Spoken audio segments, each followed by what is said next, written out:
And number 40. The 3A boys title game featured last year's champion Worland and Riverton, with the Wolverines looking for their very first state championship in boys basketball.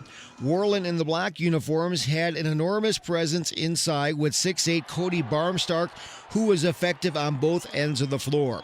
In the opening quarter, a block on one end and a bucket on the other, but the Warriors' offense struggled early on. Riverton has been blessed with shooters all over the place, and one of the marksmen was Easton Paxton. He had 13 points for the Wolverines and was 3 of 6 from behind the three-point line.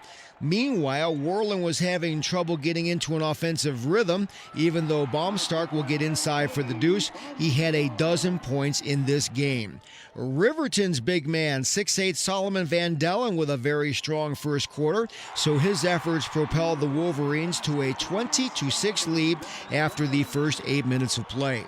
In the second half, more sharp shooting from Riverton. They shot 44% from the floor. They were 9 of 19 from three-point land. Here is Brady Fullerton connecting from the outside, and the rout was on.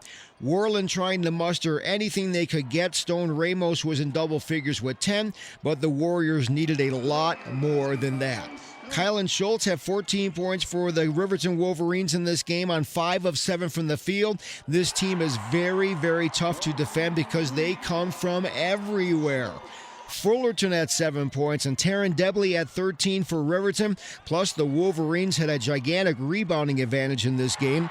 Riverton wins state for the first time ever, and they started playing basketball in the late 1930s as they beat Worland on Saturday night 62-34. The Wolverines go 28-1 this season. Worland finishes the season at 20-7.